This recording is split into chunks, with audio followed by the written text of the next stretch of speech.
Alright, this is Rob with another do-it-yourself video. I'm going to be changing the brakes on this 97 Cadillac Seville. And I think this applies to pretty much any GM car, at least from this year on up. So let's dive in.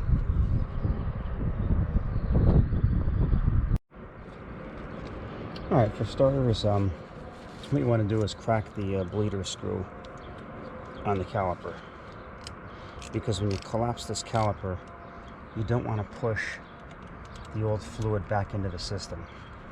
At least this is the way I do it. I know a lot of people don't do it this way, but I do, because you don't want to push dirty, burnt fluid back into the system, like I said. So you're going to crack the bleeder screw, and this is, some people collapse the cylinder with a C-clamp. I don't do that. I collapse it with a screwdriver, straight head screwdriver while it's still on the mount. Sorry about the dog barking in the background. That's my neighbor's dog. So pull back on that. You're going to see the fluid shoot out. Push back on the caliper, and then get your screwdriver behind the old brake pad, or in front of the old brake pad, and collapse it the rest of the way.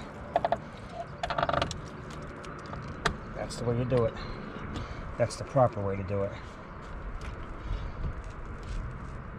Hold it back. Let the caliper, make sure it's all the way collapsed first of all. And let the caliper drip for a few seconds so you don't get any air in the system. So that's good. And tighten your bleeder screw back up.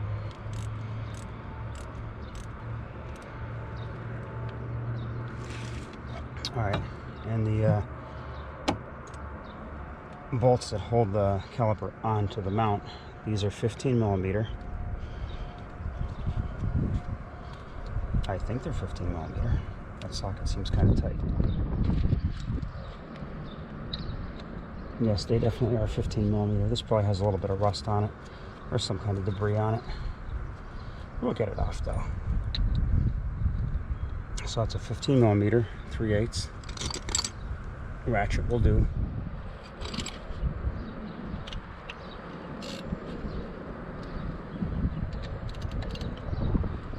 And what I do also is I turn the wheel, depending on which side I'm doing.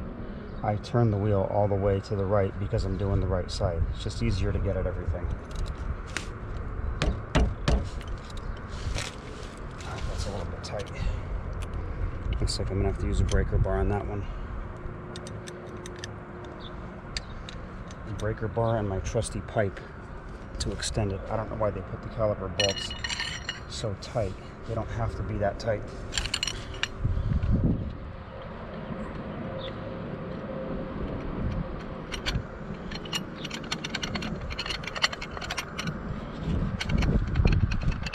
There we go. Alright, so these are loosened.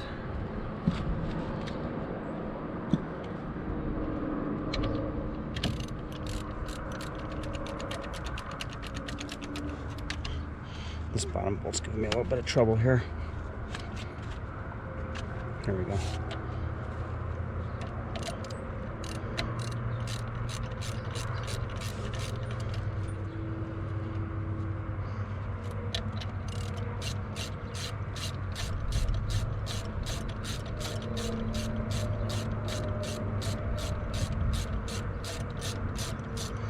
Brakes on this SLS are a little bit more heavy duty than your standard GM car.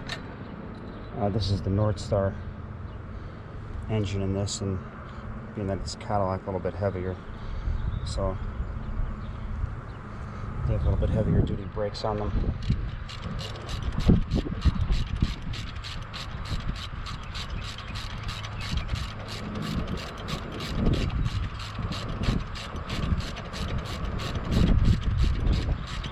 Sorry about the wind too. It's very windy today here.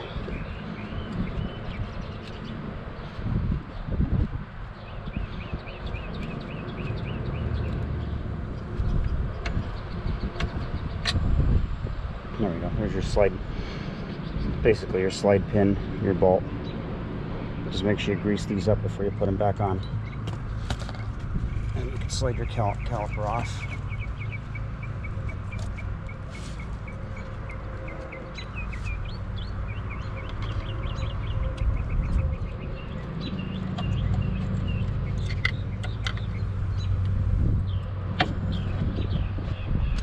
Do not support your caliper by the brake line. Put something there. That's why I have this piece of concrete here. Because it's a very heavy caliper. You don't want to support it by the brake line. I wouldn't. And that's it. Make sure you take these spacers off and clean them. Unless it comes with new spacers. More than likely it does. Let's see what's inside this box. Alright, so no, there's no spacers in here. If I would have got the more expensive pads, the spacers probably would have been in here. So, I'm going to clean these off a little bit here. A little bit of brake parts cleaner. That'll help.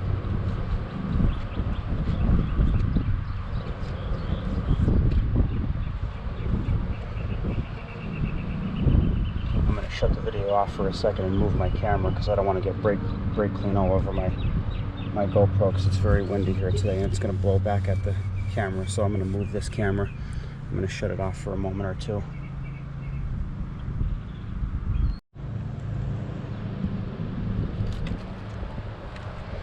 Alright, on your brake pads, your indicator is going to go on the outside.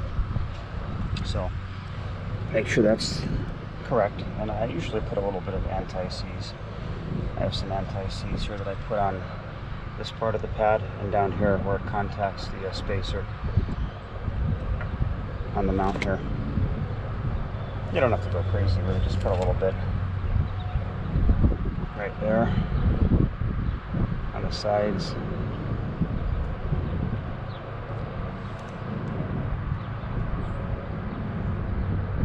Just like that.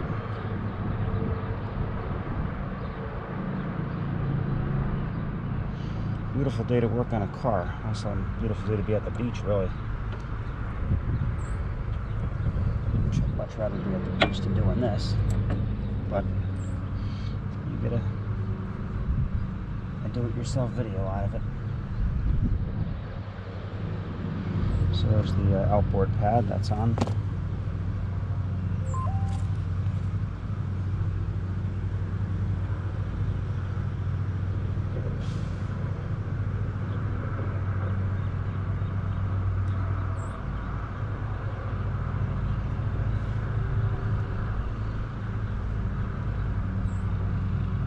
Alright, once you got that anti-seize on there, just slip the pad in place.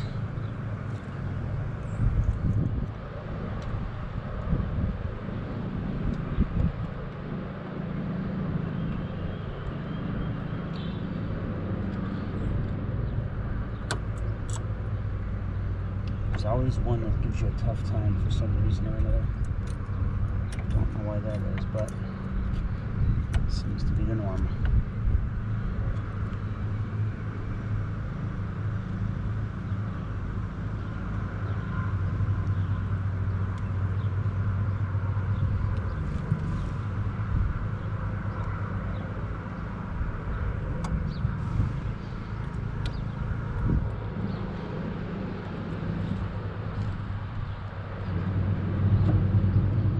Alright, so there you go. There's your brake pads. They are on.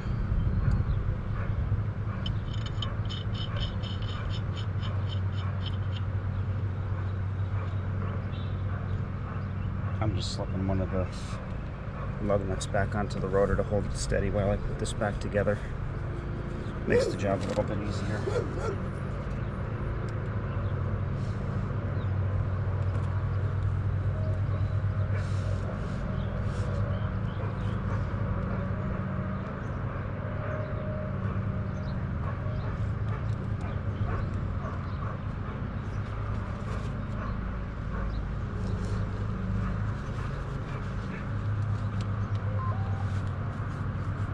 Sorry about that, that's my phone. I forgot to put it on silent when I was doing this. And just slip the caliper back on. like that.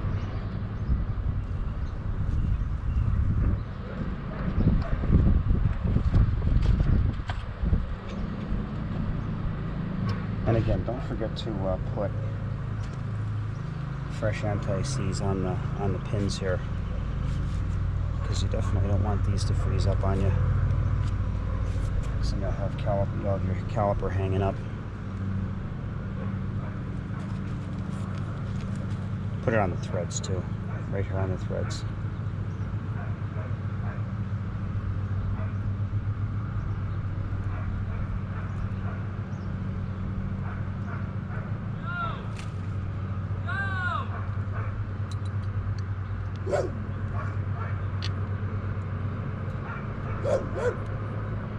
And just slip the pins back in.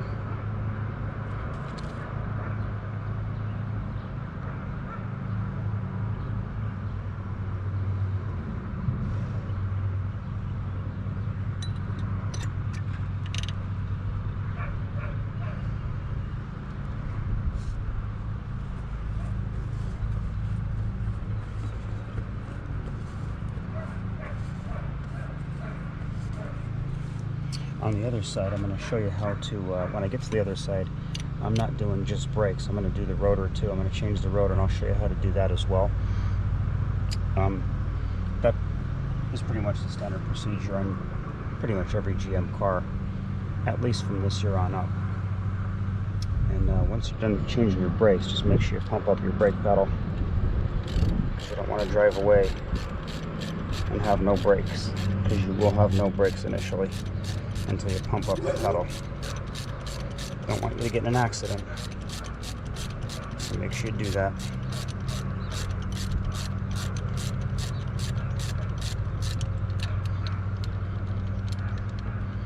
Again, this bolt here is giving me a little bit of a rough time. There we go.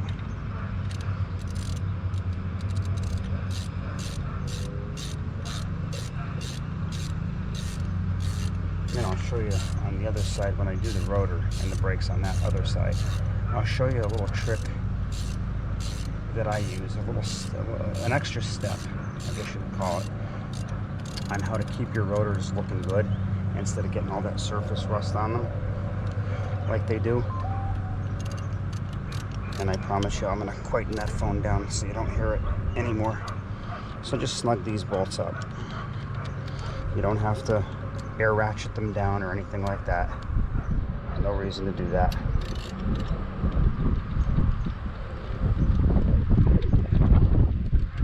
Alright, so that side's changed. And as I said, when I get to the other side, I'm going to show you how to change the rotor and the extra step that I take to protect the rotors from the weather, because they are in a high corrosive situation. So again, there's your right side. Brakes are done. Very simple, very easy. And just put the wheel back on, which I'm sure you know how to do that already. And that's it.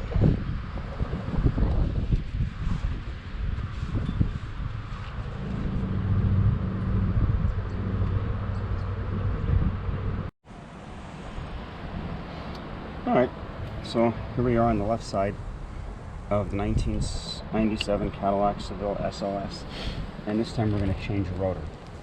I'm going to change the brake pads too, but I want to show you how to change just a rotor without changing the brake pads. So instead of taking off the brake caliper, this bolt here and this bolt here, you're not going to do that. What you're going to do is you're going to take off the bolts back here, which are also 15 millimeter. That's the mounting bracket for the caliper, but that unfortunately holds the rotor on. You can't get the rotor past that bracket without taking it off, so you have to take that bracket off there.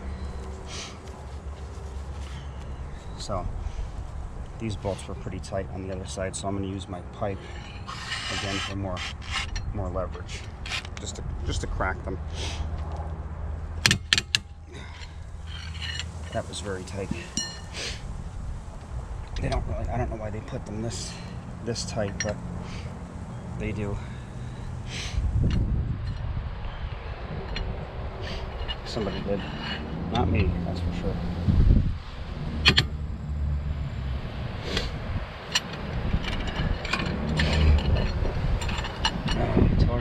Terrible allergies up here. I don't know about any of you anywhere else, but man, it's really rough up here. This is Pennsylvania that I'm in here. Allergies are terrible.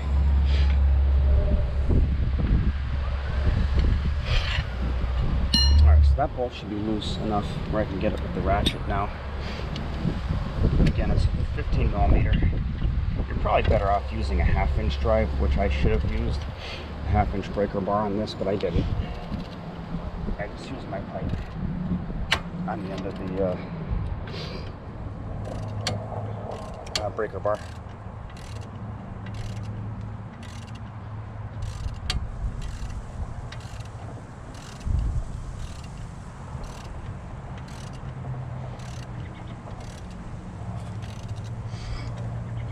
Alright, so we're going to do the same for the upper bolt here.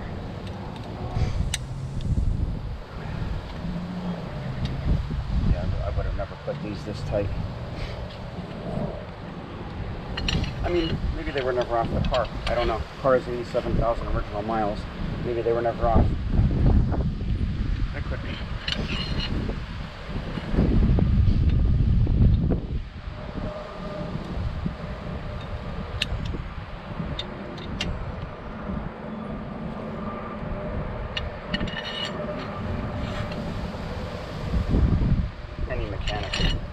Have a pipe like this for leverage, whether it's with your 3/8 breaker bar or your 1/2 inch drive breaker bar.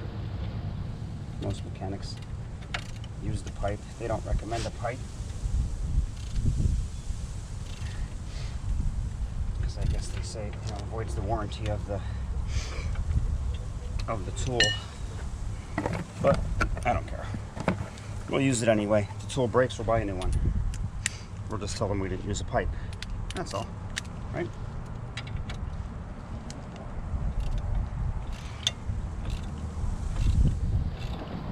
All right, these bolts are loose.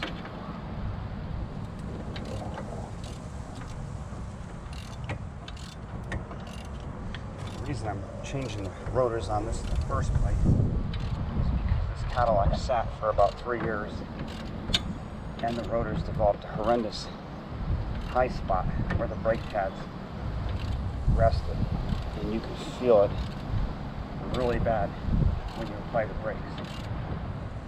You can even hear it when you don't apply the brakes. Slightly.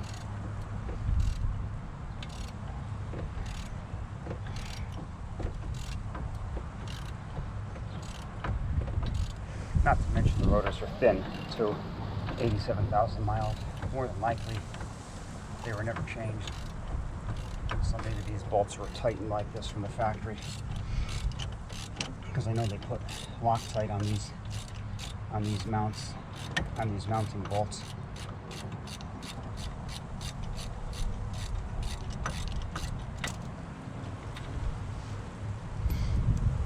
All right, and again, as I stated before, do not support the caliper from the hose.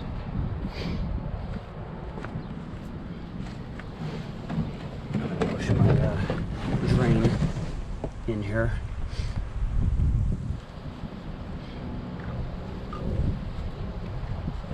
This lump of concrete that I use to set the rotor or caliper and the bracket on.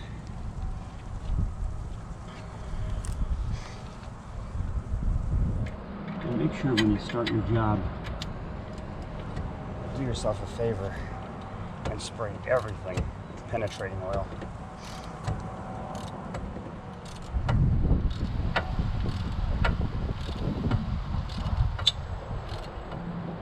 It would make your job a lot easier.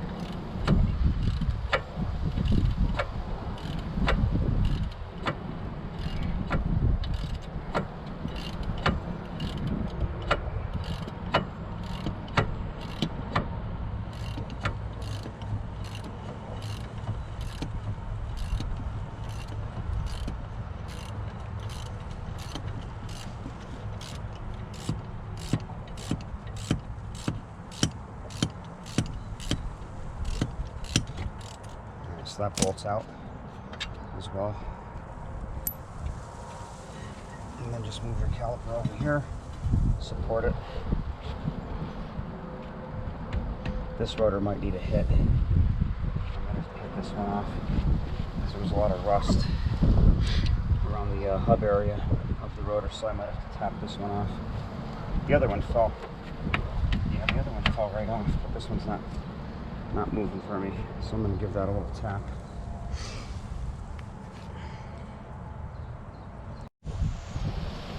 Alright, I just gave this rotor a couple taps. It came loose. I just tapped on the surface of the rotor itself right here with the hammer like that. A couple times on each side and it popped right off. So there it is. There's the old rotor, very thin, very thin. I'm surprised these rotors weren't changed a while back, but they are very thin. But that's alright. We're changing them. I like to use a little bit of brake clean the area, especially of debris that just fell behind the hub assembly here. You don't want that to go down into your wheel bearing, so make sure you get that out of there. All of it. You don't want that to go down inside the wheel bearings. And the wheel bearings are sealed, but I don't trust that. Clean any debris you see in there, get it out of there.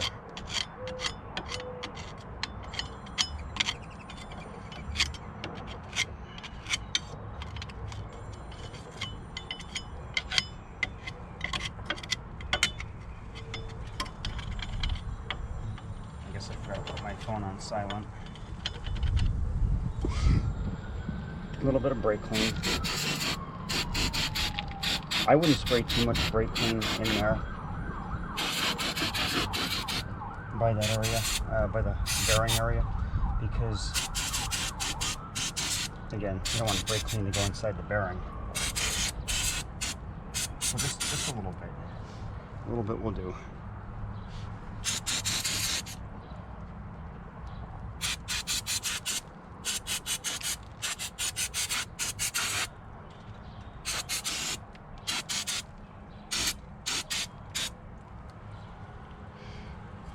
Yeah, lots of rust fell out of that area.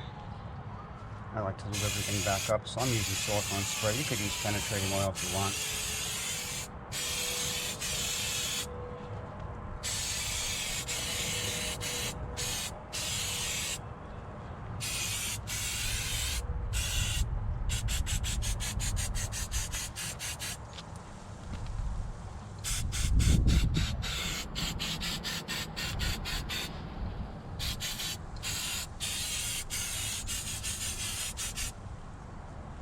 I'll show you my little trick that I did with the rotor. So you can do that yourself as well.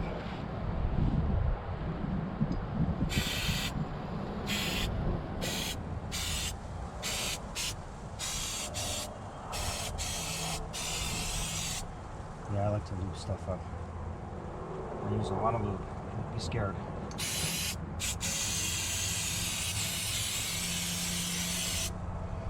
Protect those brake parts.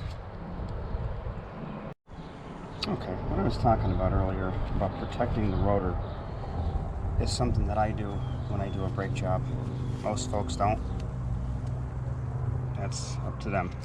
But I take Rust-Oleum 2-in-1 rust reform and seal. You don't have to really use this one as long as it's a 2-in-1 that has the primer in it. And I spray the outer edge of the rotor like that, all the way around the whole outer edge of the rotor, inside, right inside there. And I do the hat, and that will prevent the rotor from getting all rusty on the outside and looking ugly, especially if you have custom wheels. If you have custom wheels on your car and you have ugly rusty rotors on it, it kind of ruins the appearance. So that's what I would recommend doing. I've been doing it for years now, no problems at all. So I have no problems with it at all. And if you get any overspray on the rotor when you burn the brakes in, that will all come off.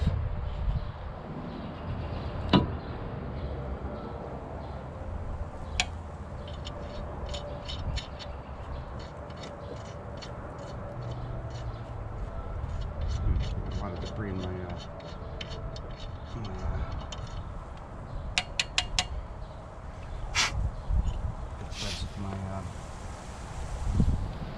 lug nuts and studs here.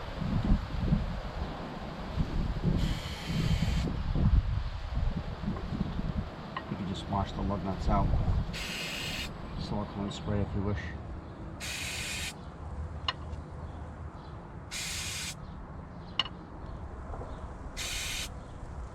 Maybe rinse off the studs as well.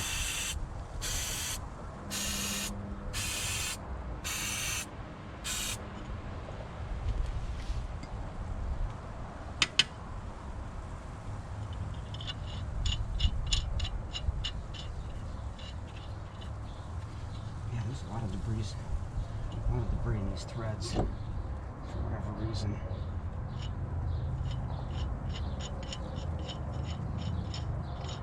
Because usually you could just spin a lug nut right down.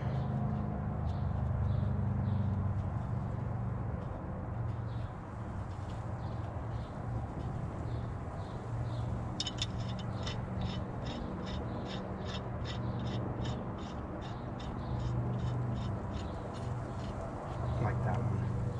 I spun that right down.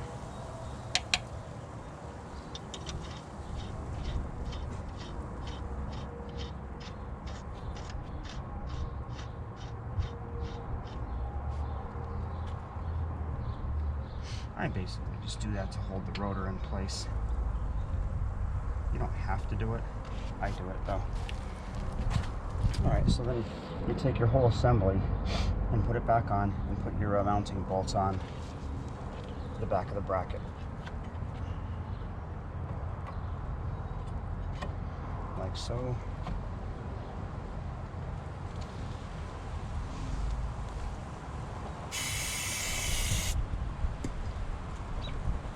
Again, I'm one for lubing everything up to make sure it's going to be easy to take apart next time.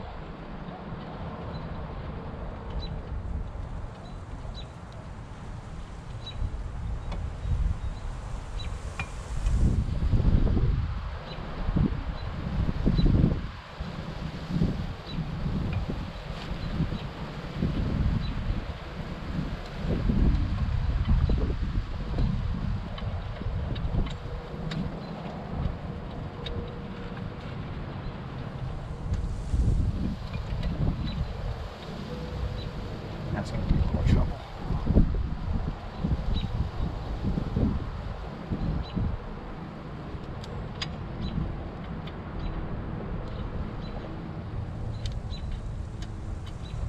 Yeah, that's going to be actually a lot of trouble. I'm not kidding. That one's not going back together so easily.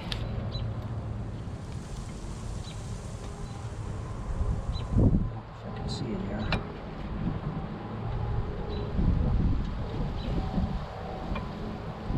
Something's stopping me from going all the way in here.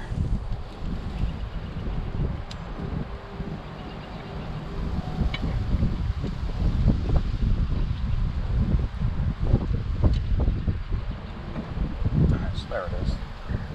I got that one started.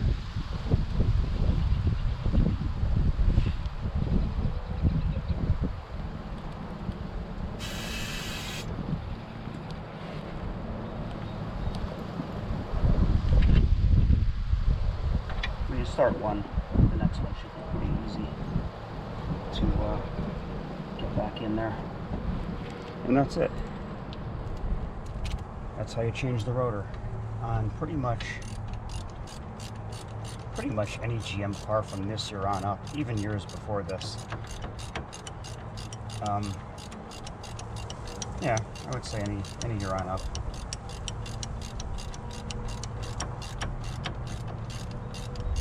And just make sure you don't forget your penetrating oil, whether you use WD-40 PV Blaster, whichever one you use. Just use a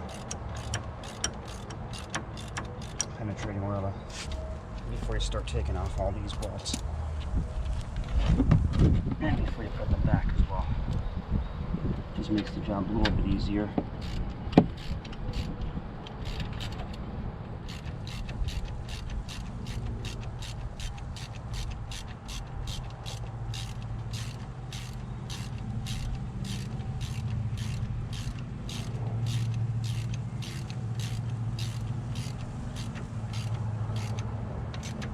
Okay, and that's it.